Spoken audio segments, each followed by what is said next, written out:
কোদাল হাতে নেমে পড়লেন পঞ্চায়েত প্রধান। জমা জল সরাতে নিজেই নামলেন সাফাই অভিযানে। বর্ষার অতিবৃষ্টিতে জল জটে নাকাল মানুষজন। ডেঙ্গির আশঙ্কা ক্রমশ বাড়ছে, কিন্তু পরিস্থিতি সামাল দিতে অন্যরকম উদ্যোগ নিল উত্তর 24 পরগনা জেলার বাদুড়িয়া থানার যদুরাটি উত্তর গ্রাম পঞ্চায়েত। এদিন নোয়াপাড়া গ্রামে ধরা পড়ল এক নজিরবিহীন ছবি। গ্রাম পঞ্চায়েতের প্রধান জাহিদুল হক বৈদ্য নিজেই কোদাল হাতে নেমে পড়েছেন জমা জল মুক্ত করতে। শুধু তাই নয়, যেসব নিকাশি নালা বৃষ্টির জলে বন্ধ হয়ে পড়েছিল সেখানকার বর্জ্য আবর্জনা নিজেই তুলে পরিষ্কার করে দিলেন তিনি। তো জানেন, বর্তমান যে প্রাকৃতিক দুর্যোগ চলছে, এই দুর্যোগের কারণে আমাদের এই যে এলাকায় কাজটা করা হলো সেই এলাকায় একটু নিচু এলাকা, সেখানে জল জমেছিল।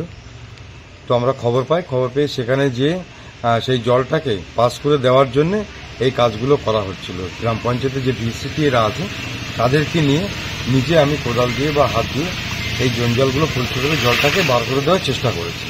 তার কারণ বর্তমান পরিস্থিতিতে জল জমলে ডেঙ্গু হতে পারে। তো যাতে ডেঙ্গু পরিস্থিতি তৈরি না হয় তার জন্য আমরা একটা আগাম ব্যবস্থা নিয়েছি।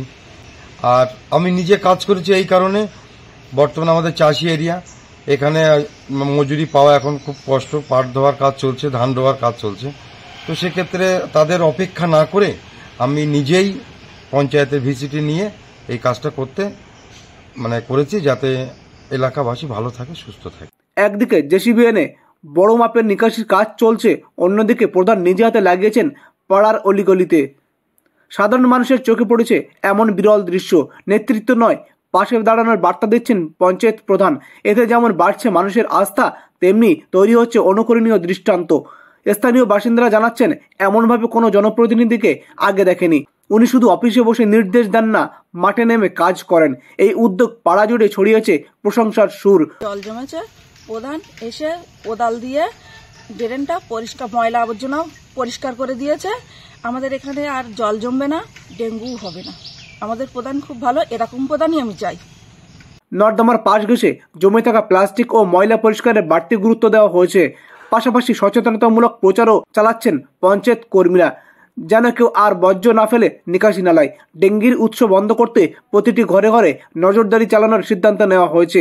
প্রধানের নেতৃত্বে গঠিত হয়েছে একটি বিশেষ জলবন্দী এলাকার নজরদারি কমিটি। পাড়ায় পাড়ায় ঘুরে ঘুরে জল জমা স্থানে চিহ্নিত করে দ্রুত ব্যবস্থা নেওয়া হচ্ছে। গ্রামের প্রবীণ বাসিন্দারা বলছেন, এভাবেই পাশে থাকলে জনপ্রতিনিধি আসল নেতা হয়ে ওঠেন। তবে বিশেষজ্ঞদের মতে শুধু বর্ষার সময় নয়, বর্ষা পূর্ব পরিকল্পনা থাকলে জলমগ্নতার এই সমস্যা অনেকটাই প্রতিরোধযোগ্য হয়। গ্রামের পুরনো নিকাশি নালা ও খালগুলো সংস্কার, নিয়মিত আবর্জনা পরিষ্কার আর দীর্ঘমেয়াদী ড্রেনেজ প্ল্যানিং না থাকায় প্রতি বছর একই পরিস্থিতির পুনরাবৃত্তি হচ্ছে। বসিরহাট থেকে জুলফিকার মোল্লার রিপোর্ট, লোকাল 18 বাংলা।